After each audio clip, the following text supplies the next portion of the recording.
तक तकरीबन 5,000 से ज्यादा। 5,000? जी हाँ। मेरा नाम त्रिशला, और हम बच्चों के लिए बहुत परेशान थे। फिर यहाँ आए, यहाँ से हमने ट्रीटमेंट लिया, यहाँ से हमको बेटा मिला। और अगर मेरे बच्चा नहीं हुआ तो मैं फांसी लगा लूं। अरे 20 औरतों का इलाज कराया हमने, यहाँ सबको फायदा हुई। वो यहाँ से लेके बरेली और तमाम हॉस्पिटल्स में इलाज करा के थक चुके। हाँ, डॉक्टर साहब से इलाज क्योंकि करवाया था। उसके 8 साल बाद बेटा हुआ था हमारे यहाँ। औदापुर जो दोबारा ठाकुरों का गाँव है, 70 बच्चा हमारे यहाँ से। ओहो, ये तो पूरा देखा। होता था, वो प्रेग्नेंट हो जाता। मेरे गांव में कम से कम 50 लोगों को ये सब अच्छी खबर मिली, बच्चे और ये हुए, बिल्कुल इलाज सही हुआ है यहाँ कि दवा और दुआ यहाँ पे लगती हैं तो मुझे मालूम है कि मजबूर है तो मैं अपने जेब से इलाज करता हूँ। बहुत से पेशेंट चल रहे हैं, शुक्राणु का नील हो जाता। नील हो जाना। जी हाँ, कतई नीली हो जाती। हाँ जी, नील हो जाते। नमस्कार दोस्तों, आज एक हम ऐसे विषय पे चर्चा करना चाहेंगे जिसकी समाज में बहुत कम चर्चा होती है। समस्या बड़ी है लेकिन लोग उसकी चर्चा नहीं करना चाहते, न उसका चोरी छुपके उसका उपचार कराना चाहते हैं, जबकि जीवन के लिए अति आवश्यक है, सबसे जरूरी है। हम बात कर रहे हैं बांझपन की। दरअसल जिस तरीके से हमारी दिनचर्या है, असंतुलित जीवन है, इसकी वजह से क्या है, और बढ़ती उम्र के साथ शादी होना, तो उसमें कई कारण ऐसे आ जाते हैं कि जो हमारा खान पान रहन सहन प्रभावित होता है, जिसकी वजह से बांझपन की ये जो दर है वो लगातार बढ़ती जा रही है। और उसमें तमाम ऐसे चिकित्सक भी हैं जो उसका नाजायज फायदा उठाते हैं। आधुनिक तकनीक भी इजाद हुई है जिसको IVF नाम दिया गया है, लेकिन IVF हर मामले में संभव नहीं है। हमारे जो पुराने हमारे ऋषि मुनियों ने जो थे, हमारे हकीम हों, तो हमारी जो पैथी है उसमें तमाम नुस्खे ऐसे हैं जिनके चमत्कारिक परिणाम सामने आते रहे हैं। और जैसे पुराणों में, वेदों में अगर हम जाएं, तमाम हमारे कुरान में जाएं, जो भी धार्मिक ग्रंथ है उसमें भी ये प्रमाण मिलते हैं। लेकिन उसको क्या है कि आधुनिकता में हमने उनको भुला दिया है। लेकिन कुछ ऐसे महापुरुष हैं, कुछ ऐसे हमारे पैतृक जो हमारी धरोहर है, पैतृक हमारा जो ज्ञान है, उसको जिन लोगों ने संजो के रखा है, तो वो समाज का बहुत भला कर रहे हैं।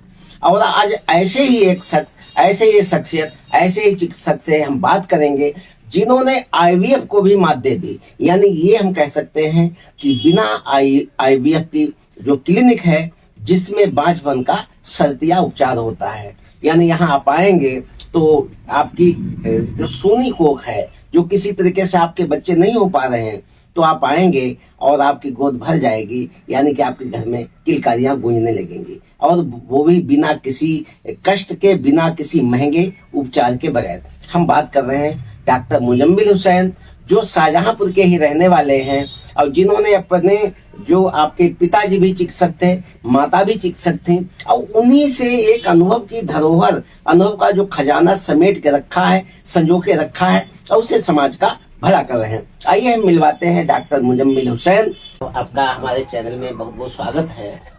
शुक्रिया, धन्यवाद। हमने बहुत आपका नाम सुना है। ये कि जो बांझपन की जो समस्या है इतनी बड़ी, लगातार आपके पास तो पेशेंट आते होंगे, धीरे धीरे इसका परसेंटेज है, दर है, बहुत बढ़ती जा रही है। और ये सबसे बड़ी समस्या है, लेकिन चर्चा सबसे कम होती है। लोग संकोच बस साझा नहीं कर पाते हैं। तो थोड़ा इसके बारे में बताइए कि किस तरीके से बिना IVF के जो बांझपन की समस्या का जो आप निवारण कर रहे हैं, कैसे मन में विचार आया, कैसे ये पैथी जो आपकी कारगर साबित हो रही है, और अब तक कितने लोगों के घर में किलकारियां गूंज चुकी हैं आपके उपचार के द्वारा? मैं कस्बा काट, डिस्ट्रिक्ट शाहजहांपुर का रहने वाला हूँ। मेरी माता जी बचपन से इस इनफर्टिलिटी का ट्रीटमेंट करती थी, और मैं देखता था कि हमारे हिंदू समाज की भी और मुस्लिम समाज की डिफरेंट कम्युनिटी की औरतें आती थी हम्म, और आके ये बताती थी, उनको रोने लगती थी और हम्म, पैर छू लेती थी और कहती थी कि हमें ऐसा ताना मारा जाता है कि जाके मुसरियव ना हुई। सही बात है बिल्कुल। और मैं देखता था कि माता जी उनको दिलासा देती थी और उन्होंने इलाज स्टार्ट किया और तकरीबन 3 या 4 महीने का इलाज होता था। 80% वमेन का कोर्स पूरा नहीं होता था, वो प्रेग्नेंट हो जाता। मतलब इतना चमत्कारिक परिणाम होता था। जी जी, 80% अप्रॉक्स। तो उसके बाद फिर मुझे ये चीज जो है ग्रेजुअली, जब मैं इसी बचपन में मैंने ये सारी चीजें देखी और मुझे बड़ा अच्छा लगा कि ये बहुत बड़ा भला का काम है। जिसकी औलाद नहीं होती उसका दर्द मैंने महसूस किया कि कितनी बड़ी उनके लिए समस्या। समाज में औरत और आदमी दोनों ताने के जो है मरकज बन जाते हैं। तानाकशी सहते सहते जो है टेंशन में आ जाते हैं। बहरहाल मैंने कोर्स करने के बाद मैंने ये कार्ड में ही प्रैक्टिस स्टार्ट की तकरीबन 2009 से। और 1 साल पहले 1 नवंबर 2024 को मैंने यहाँ शाहजहानपुर खन्ना पैथोलॉजी, कच्चा कटरा खन्ना पैथोलॉजी के सामने अपनी क्लिनिक को लॉन्च किया। अब तक तकरीबन 5000 से ज्यादा 5000, जी हाँ 5000 से ज्यादा बे औलाद की खुशी पा चुके हैं। तो ये तो संख्या बहुत बड़ी है। इसी जिले में जो लोग कांट क्षेत्र के औदापुर के लोग ये इंटरव्यू देख रहे हैं, तो औदापुर जो ठाकुरों का गांव है, 70 बच्चा हमारे यहाँ से। ओहो, ये तो देखा जाए तो इतना चमत्कारिक परिणाम। हम तो उनसे भी मिलेंगे, उनको उनके भी व्यूज लेना चाहेंगे। बिल्कुल कि किस तरीके से कैसे है, क्योंकि लोगों को लगेगा, जो दर्शक हैं, जो निसंतान दंपति हैं, जो उम्मीद खो चुके हैं। मैक्सिमम रिजल्ट इसी जिला शाहजहानपुर का मैं बता रहा हूँ। औदापुर से आगे ठाकुर को गांव सिमरा खेड़े है, जिसमें ठाकुर और पंडित जरा, वहां भी 70 बच्चे से ज्यादा बच्चे हमारे इलाज से हैं। अच्छा। गुरथना में तकरीबन 50, कमलनैनपुर में 50-60 बच्चे हमारे इलाज से हैं। एक एक गांव से इस तरह 70 बच्चे। जो आपने क्वेश्चन किया कि कैसे आप आईवीएफ के बगैर ट्रीटमेंट कर लेते हैं और कैसे आईवीएफ के विदाउट आईवीएफ ट्रीटमेंट पॉसिबल है। फ्रेंड्स, मेन में जो कमी होती है, यानी जेंट्स पेशेंट में अजूस्पर्मिया, नील स्पर्म की कमी होती है। अच्छा, ये एक चीज है यहाँ पे थोड़ा हम रोकें। जो स्पर्म है, आमतौर जो स्वस्थ व्यक्ति है, तो स्पर्म की कमी के कारण क्या है, फिर आगे बात करेंगे। क्योंकि हमारा कहीं न कहीं जो खान पान प्रभावित हो रहा है, जो हमारा रहन सहन प्रभावित हो रहा है, केमिकल जो भी हम भोजन लेते हैं वो शुद्ध नहीं है, तो कहीं न कहीं इसका प्रभाव पड़ता है, या वजह क्या, पहले इसका कारण क्या है? सर, आपने बहुत अच्छा सवाल किया है और सवाल में ही जवाब दिया है। आज से 25 साल 30 साल पहले जब मेरी वालिदा ट्रीटमेंट करती थी, तो मर्दों में स्पर्म की क्वांटिटी की कमी, ओलिगोस्पर्मिया, अजूस्पर्मिया बहुत कम होता था 30-35 साल पहले। लेकिन ग्रेजुअली जिस तरीके से फसल को सेव करने के लिए, फ्रूट्स की फसल को सेव करने के लिए पेस्टिसाइड्स, यूरिया और तमाम चीजें यूज की जा रही हैं, और लाइफस्टाइल के चेंज होने की वजह से मर्दों में अजूस्पर्मिया, वुमेन में पीसीओडी की प्रॉब्लम बहुत तेजी से परसेंटेज बढ़ती जा रही, जिसकी वजह से पेशेंट को आईवीएफ की तरफ रुजू करना पड़ता है। आईवीएफ का मर्दों में रीजन है स्पर्म नील होना। नील स्पर्म अजूस्पर्मिया का ट्रीटमेंट आमतौर पे बड़े बड़े अस्पतालों के अंदर मौजूद नहीं, इवन एम्स और मेदांता में भी नहीं। मेरे पास एम्स के भी पेशेंट आए जिनको हम ये कहते हैं कि जिससे शुक्राणु की कमी और अंडाणु की कमी है। कमी नहीं, शुक्राणु का नील हो जाना। नील हो जाना। जी हाँ, कतई नीली हो जाती हाँ जी, नील हो जाते हैं, नील हो जाते हैं। इसका एक तो रीजन मैंने अभी जो बताया है, खान पान में जिस तरीके से चेंजेस और पेस्टिसाइड और दूसरी तरीके से चीजें जो है, जो हमारा प्रोसेस फूड आता है वो रीजन। दूसरा रीजन अजोस्पर्मिया का टेस्टिस के अंदर नसों का फूल जाना, और या कोई गांठ वगैरह नली के अंदर आ जाना। तो ये दोनों जेनेटिक और बायोलॉजिकल दोनों तरीके से ये जो रीजन मैं आपको बता रहा हूँ, ये अल्ट्रासाउंड के अंदर जब टेस्टिस का अल्ट्रासाउंड कराया जाता है तो उसमें पता चलता है कि क्या प्रॉब्लम अंदर से। तो ये दोनों प्रॉब्लम, नसों का फूल जाना, तो ये पुरुषों में है या महिला में? हाँ, पुरुषों की बात, ये पुरुषों में। नील स्पर्म जो बता रहा हूं मैं कि नील स्पर्म का कहीं भी ट्रीटमेंट नहीं है, और कोई ट्रीटमेंट नहीं करता, सारे लोग मना कर देते हैं, लेकिन मैं ट्रीटमेंट करता हूं नील स्पर्म का। ये तो बहुत बड़ा ताजुब। अच्छा, एक डॉक्टर साहब ये है कि जो केसेज आते हैं अधिकांश बांझपन में या संतान न होने में हम महिला को जिम्मेदार ठहरा देते हैं, जबकि अमूमन होता ये है कि पुरुष भी उसके लिए जिम्मेदार होता है। कई महिलाएं स्वस्थ होती, पुरुष नहीं। तो आपके पास जो केसेज आते हैं उसमें अगर हम परसेंटेज की बात करें तो कितने पुरुष में जिनमें दिक्कतें होती हैं, शुक्राणुओं का ना बनना, और कितने महिलाओं में होती हैं? इस वक्त हमारे पास पुरुषों में तकरीबन 70% रिजल्ट है जिनको शुक्राणु की कमी होती है, यानी कि जिनकी वजह से महिलाओं को दोषी ठहरा दिया जाता है। महिलाओं को दोषी ठहरा दिया जाता है। ये दर्शकों को जो भी हमारे देखते हैं तो उनको ये समझना चाहिए कि जब भी कोई हम बात करते हैं, महिलाओं को जिम्मेदार ठहराते हैं, तो कहीं न कहीं पुरुषों की ये दिक्कतें ज्यादा बढ़ रही हैं। और जो डॉक्टर साहब कह रहे हैं उसको आगे बहुत गहराई से, बड़े गंभीरता से समझे और उसको महसूस करें कि आखिर वजह क्या है। जी डॉक्टर साहब, आगे फिर उसको कैसे क्या करते हैं? जी, तो ये जो अजोस्पर्मिया, नील स्पर्म की प्रॉब्लम जिनको होती है उनका इन्वेस्टिगेशन कराते हैं, हार्मोनल इन्वेस्टिगेशन, अल्ट्रासाउंड होता है, उसमें जो प्रॉब्लम निकल के आती है वो प्रॉब्लम मेरे पास ठीक हो जाती है। और तकरीबन 80% हमारे पास रिजल्ट है सक्सेसफुल इसी जिले के अंदर जिनको अजोस्पर्मिया था और सारी दुनिया में इलाज करके परेशान थे।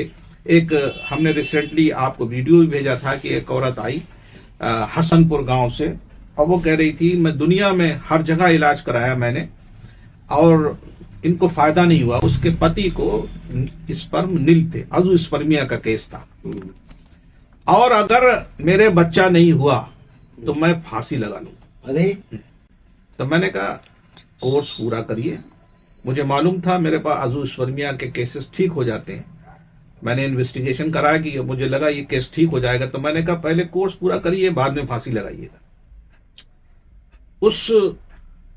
उसके पति का 3 महीने कोर्स पूरा नहीं हुआ, 3 से 4 महीने का कोर्स होता है, तो वो 4 महीने का कोर्स पूरा नहीं हुआ और वो वमेन प्रेग्नेंट हो गई। ये देखो, उसका मैंने आपको वीडियो भेजा है। उस लड़के का मैंने मोबाइल नंबर दिया है, एड्रेस दिया है, यही हसनपुर है जो पिपरोला फैक्ट्री है उसके पास पे वो रहता। ऐसे बहुत से शाहजहांपुर जिले में केसेस हैं जिनको भी बताता हूँ, फोन नंबर, एड्रेस, कांटेक्ट के साथ बताता हूँ, जो ऑथेंटिक केसेस हमारे पास नील स्पर्म के ठीक हुए हैं। तो ये उपचार कितने दिन का होता है? करीब 4 महीने का कोर्स। 4 महीने। जी हाँ।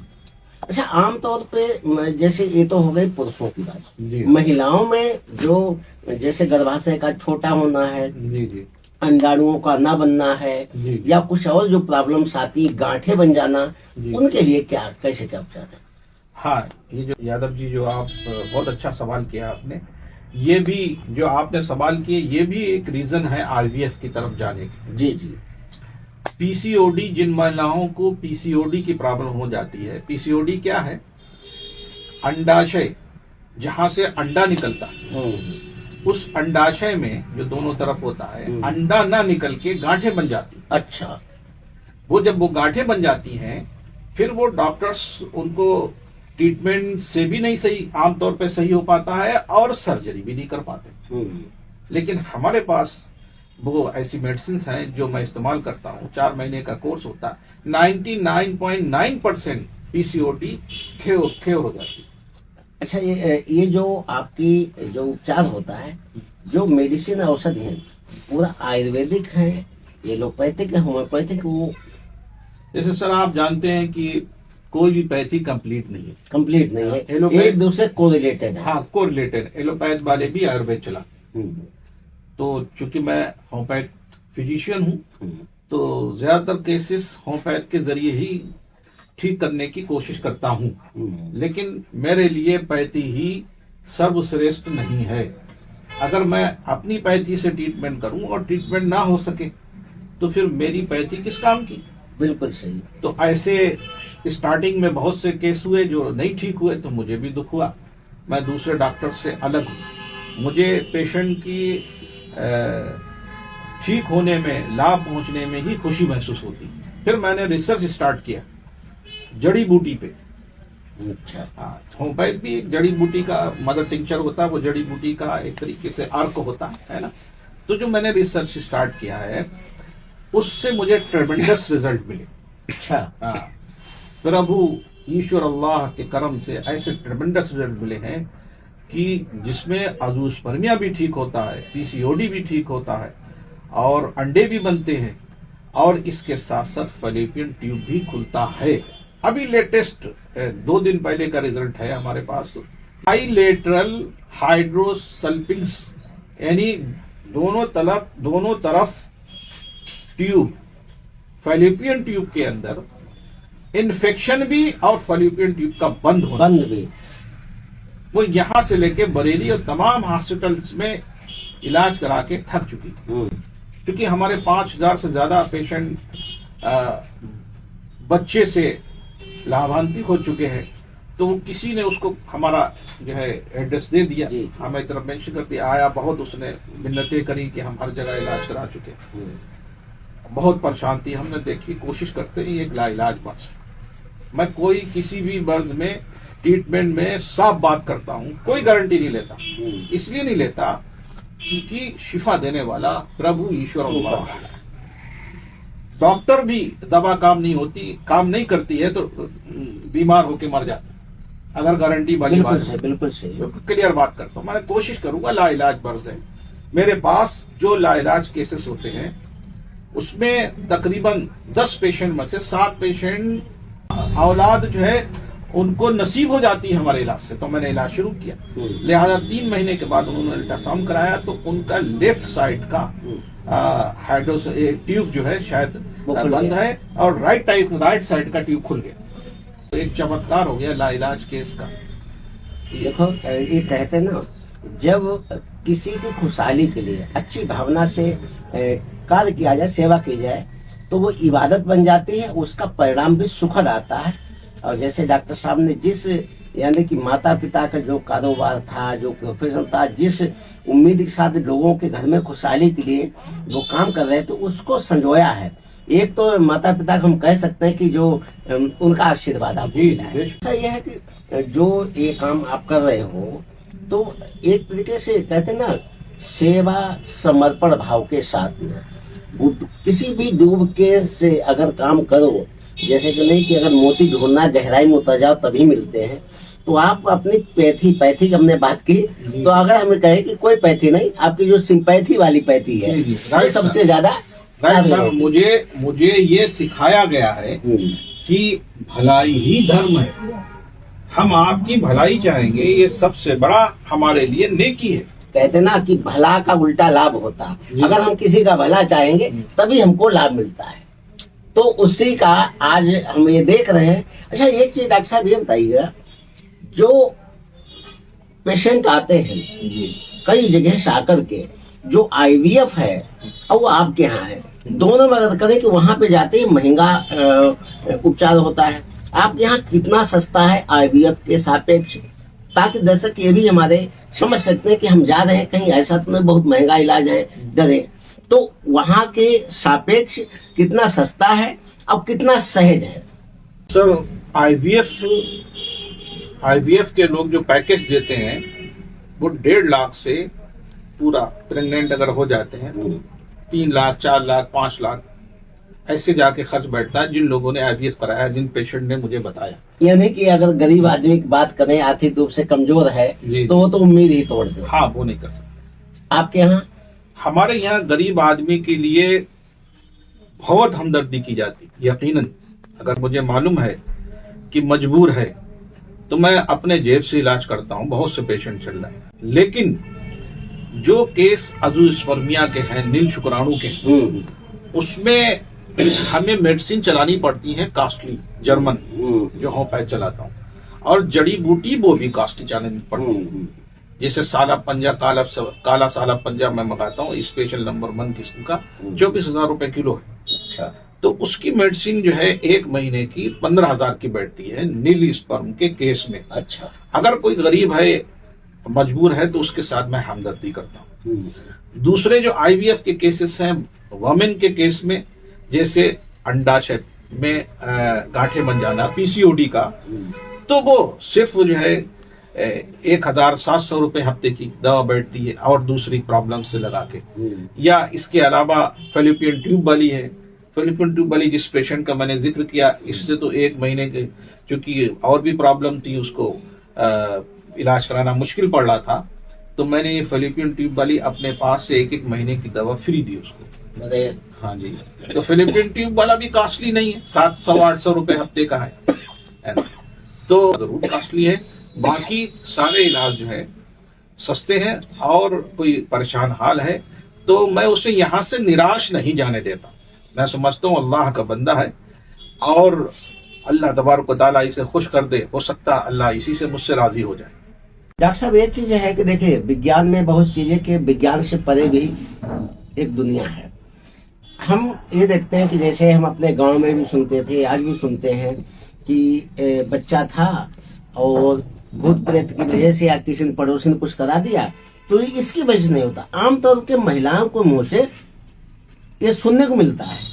हालांकि विज्ञान में इसको नहीं मानते, इसको अंधविश्वास करार देते हैं।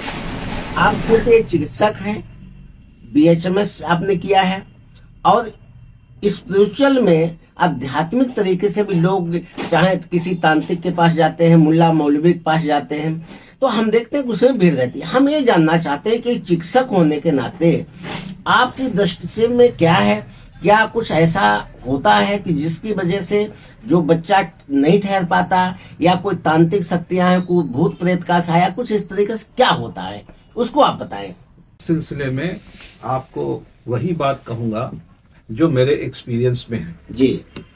जो पेशेंट आके मुझे बताते हैं प्रॉब्लम, इस तरीके के केसेस जिनके ऊपर प्रेत का असर होता है, वो पेशेंट आके मुझको ये कहती है कि मुझे मेरे ही शौहर के रूप में कोई आके रात में परेशान करता है, और फिर मेरी ब्लीडिंग स्टार्ट हो जाती है। अच्छा। तो यकीनन ये तो उसके ऊपर जो भी है उसका असर देखने को मिल रहा है। और इसके अलावा बहुत से केसेस ऐसे होते हैं कि जो दुनिया भर में इलाज करा चुके हैं, लेकिन उनके ऊपर दवा नहीं लगती। तो आखिर कुछ तो रीजन होगा। स्पिरिचुअलिटी तो हकीकत है। अगर मेरे अंदर स्पिरिट नहीं है तो मैं जिंदा नहीं, है ना? तो इस तरीके से किसी भी स्पिरिट का असर उसके ऊपर आ जाता है, या जादू का असर आ जाता है, जो एक सच्चाई है मेरे एक्सपीरियंस से। तो उसका भी ट्रीटमेंट मेरे पास है, कि चूंकि मैं धार्मिक आदमी हूं, और मैं इसका स्पिरिचुअल ट्रीटमेंट कर देता हूं। अच्छा। हाँ, जो मैं ट्रीटमेंट, मतलब जो कहावत होती है कि दवा और दुआ। हाँ जी, बिल्कुल बिल्कुल। तो दवा के साथ दुआ भी है। जी जी जी। यानी कि जिस उम्मीद से यहाँ पे आता है, जी जी जी, यानी कि मायूस होकर के यहाँ पे आता, मायूस, और यहाँ से मुस्कुराते हुए जाता हाँ है। जी, निराश नहीं होता पेशेंट। निराश नहीं होता। 80% क्रॉनिक पेशेंट्स, मेरे जो 17 साल का मुझे तजुर्बा है वो मैं आपको शेयर कर रहा हूँ। 80% क्रॉनिक पेशेंट जो दुनिया में इलाज करके थक जाते हैं, कहते हैं दवाई नहीं लगती है, जब मैं उनका स्पिरिचुअल ट्रीटमेंट करता हूं तो दवा लगना भी सही हो जाती है, उनकी सेहत भी सही हो जाती है, उनका स्ट्रेस टेंशन भी कम हो जाता है, और कोर्स पूरा होते होते 90% पेशेंट कंसीव कर जाती हैं, प्रेग्नेंट हो जाती हैं। और ये इसलिए भी जब भी कोई बहुत योग्य चिकित्सकों को देखा है जो MD MS और DM करके तमाम जो है वो भी ये उपचार के यही कहते हैं कि जो वह ऊपर वाला है, हम तो कह निमित्त मात्र हैं। जी जी, एक्चुअली बिल्कुल ये जो है शुरुआत से चाहे विज्ञान से आगे हर कोई डॉक्टर भरकस प्रयास करता है, लेकिन जी, जी। रिजल्ट ऊपर वाले पे छोड़ता हाँ, है। वो हर कोई यही कहता है। एक्चुअली ये जो केसेस होते हैं जादू के या प्रेत के, तो जब वो कहते हैं नहीं है 4 महीने में कितने केसेस ऐसे मेरे पास आते हैं, किसी का डॉक्टर का नाम नहीं लेता मैं, कि पेशेंट गया बोले 3 महीने में बिल्कुल सही हो जाओगी, कंसीव कर जाऊंगी। 3 महीना कोर्स किया, अल्ट्रासाउंड आया, मर्ज वहीं के वहीं जहां था, परिणाम नहीं, परिणाम यूं हाथ शून्य। पकड़ लेते हैं कि मतलब आखिर है क्या? सैकड़ों पेशेंट हमारे इसी दवा से सही हुए और उसी दवा से वही पेशेंट सही नहीं हो रहा। तो देखो ये बिल्कुल है कि डॉक्टर मुजम्मिल हुसैन साहब के यहाँ पे आज हमने बातचीत की और ये बिल्कुल सही है कि दवा और दुआ यहाँ पे लगती हैं।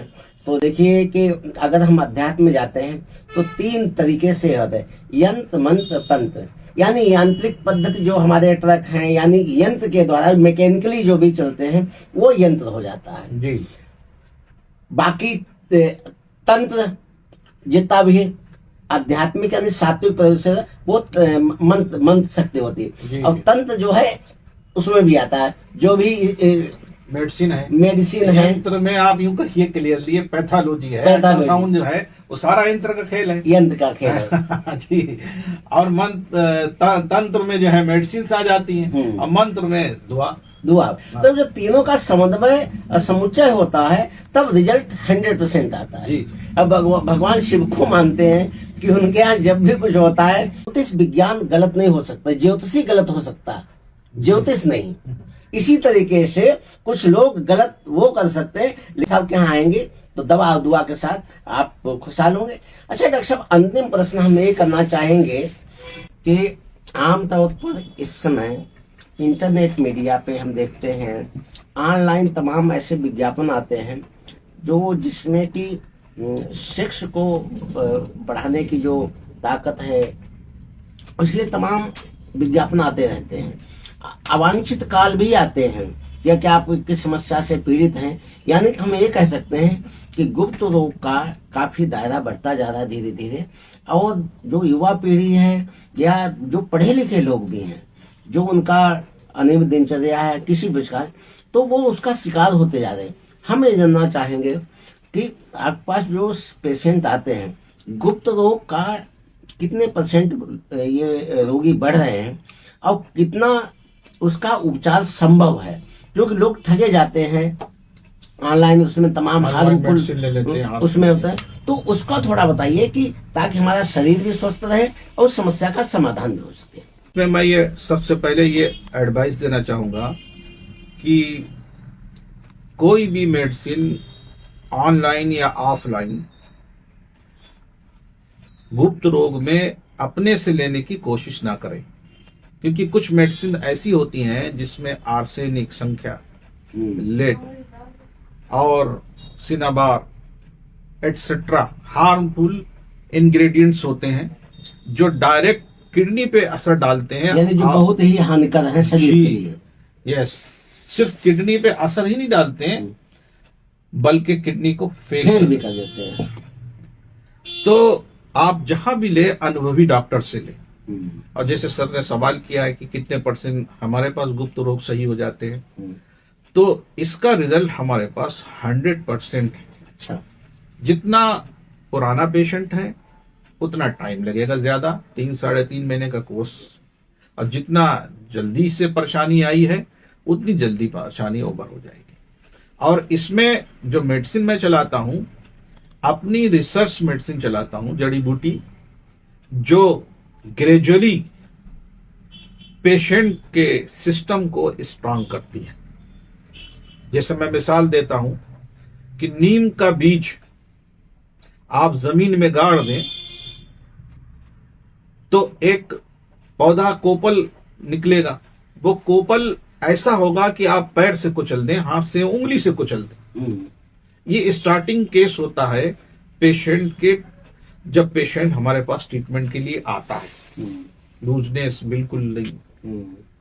फिर जब मेडिसिन मैं चलाता हूं उसकी नसों की मजबूती के लिए, उसकी पट्टों की मजबूती के लिए और उसकी ब्लड वेसल्स का डायामीटर के फैलाने के लिए, ताकि ब्लड सर्कुलेशन तेज हो सके और हार्डनेस जबरदस्त और जबरदस्त जोश आ सके।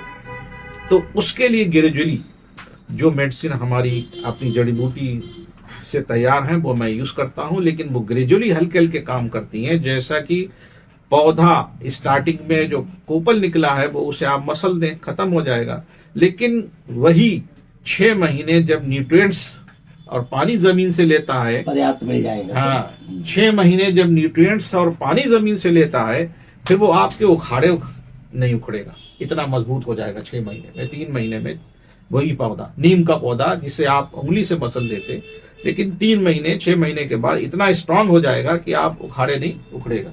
इसी तरीके से जो मैं मेडिसिन चलाता हूं अपनी रिसर्च की, वो ग्रेजुअली रिप्रोडक्टिव सिस्टम को स्ट्रांग करती हैं। अब फिर कोर्स करने के बाद सही चले, यानी अपने माइंड का गलत इस्तेमाल ना करे, आंखों का गलत इस्तेमाल ना करे, यानी वीडियो ना देखे, माइंड से गलत बात ना सोचे, हाथ से गलत हरकत ना करे, तो फिर फॉर एवर के लिए वो एकदम बेहतरीन हो जाता है। और भी गाइडेंस मैं उनको प्रोवाइड कर देता हूं ताकि वो 70-80 साल तक उनका सिस्टम मजबूत रहे, यंग रहे, बेहतर रहे। बहुत अच्छी जानकारी दी। सबसे जो शुरुआत है हमारे शरीर के, तो जैसे पाचन तंत्र से हम बात करते हैं, अगर हमारा पाचन तंत्र मजबूत है तो आगे का जितने भी तंत्र है, तंत्रिका तंत्र है हमारा, तमाम जो है वो सब सही रहते हैं। लेकिन जो प्रजनन तंत्र है वो आखिर जाकर के, तो कहीं का हमारा अगर पाचन तंत्र बढ़िया है तो सभी तंत्र यानी कि प्रजनन तंत्र भी अच्छा रहता है।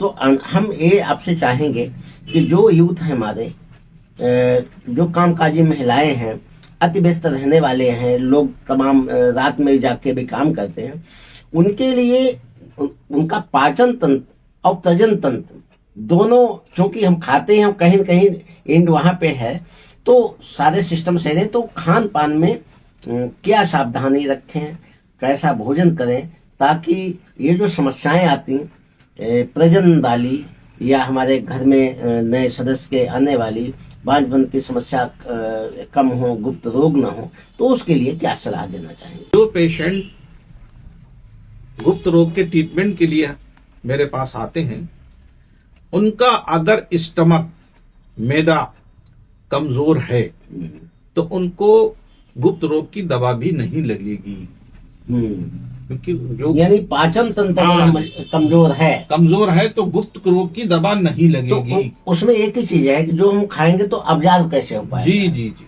तो शरीर जब अब्जार नहीं करेगा, जी, जी। अवशोषित नहीं करेगा, जी, जी। तो उसका रिजल्ट भी नहीं मिल पाएगा। Right sir. तो जो आपकी जो मेडिसिन है, तो सबसे पहले पाचन तंत्र को भी बेहतर बना देती है। जी हाँ, जिनका पाचन तंत्र कमजोर होता है उनको मैं ऐसी मेडिसिन चलाता हूं कि पाचन तंत्र उनका मजबूत हो जाए, स्टमक में जो इन्फ्लेमेशन है वो दूर हो जाए, और उसके बाद फिर जो मेडिसिन देता हूं, फिर वो मेडिसिन उनको जबरदस्त बना देती। दूसरी बात ये जो आपने सवाल किया कि क्या चीज कौन सा खाना खाएं, कौन सा ना खाएं ताकि पाचन हमारा सही रहे, डाइजेस्टिव सिस्टम हमारा सही रहे, तो जितने रिच फूड हैं और आजकल जैसे पिज्जा वगैरह है, ये बहुत हार्मफुल है। अच्छा, ये समझ लीजिए कि अपने digestive as well as reproductive system को खत्म कर देना। स्मोकिंग है, पिज्जा है और नूडल्स है, ये चाउमीन है और बहुत ज्यादा रिच फूड है ना, स्पाइसी फूड है, ये सारे के सारे जो है पेट खराब करते हैं, और पेट खराब होगा तो ग्रेजुअली हार्मोन्स पे इफेक्ट डालेगा, हार्मोन्स पे इफेक्ट होगा तो हमारा रिप्रोडक्टिव सिस्टम, हमारा जोश कम होता चला जाएगा। यानी जो हम भोजन करें, खाएं, तो उसमें एक तो जो मैदा वाली चीजें हैं, हाँ जी, उनको अवॉइड करें। जी जी। दूसरी बात जो मोटे अनाज की है, जो श्री अन्न का भी नाम दिया गया सरकार ने, जैसे ज्वार है, बाजरा है, चना है, तमाम चीजें, वेरी नाइस। तो मोटे अनाज का अगर हम प्रयोग करते हैं, और जैसे पुरानी पद्धति में जाएं तो रोटी भी मोटी खाते थे, मोटा अनाज भी खाते थे, जी जी यानी कि मिला जुला अनाज। अगर रोटी भी खाते तो अगर हम खाली गेहूं न होकर के उसमें मिला जुला, ये जी। कहते हैं ना कि मिला जुला खाओ, मिलजुल के रहो। और मेहनत का भी काम करते थे।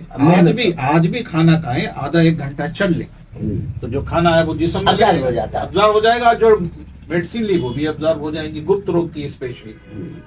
तो इसका भी उपचार है। जबरदस्त उपचार है। अच्छा, गुप्त क्या? रोग का 100% सक्सेसफुल उपचार है मेरे पास। और ये जो धात आ जाती है, इतना अच्छा हमारे पास इसका उपचार है। अपना रिसर्च की जड़ी बूटीज चलाते हैं कि एक हफ्ते के अंदर 70 to 80% धात आना बंद हो जाएगी, 1.5 महीने में बिल्कुल ठीक हो जाएगी। डॉक्टर साहब, एक सबसे बड़ी समस्या है इस समय, डायबिटिक प्रत्येक व्यक्ति हो रहा है, जिसको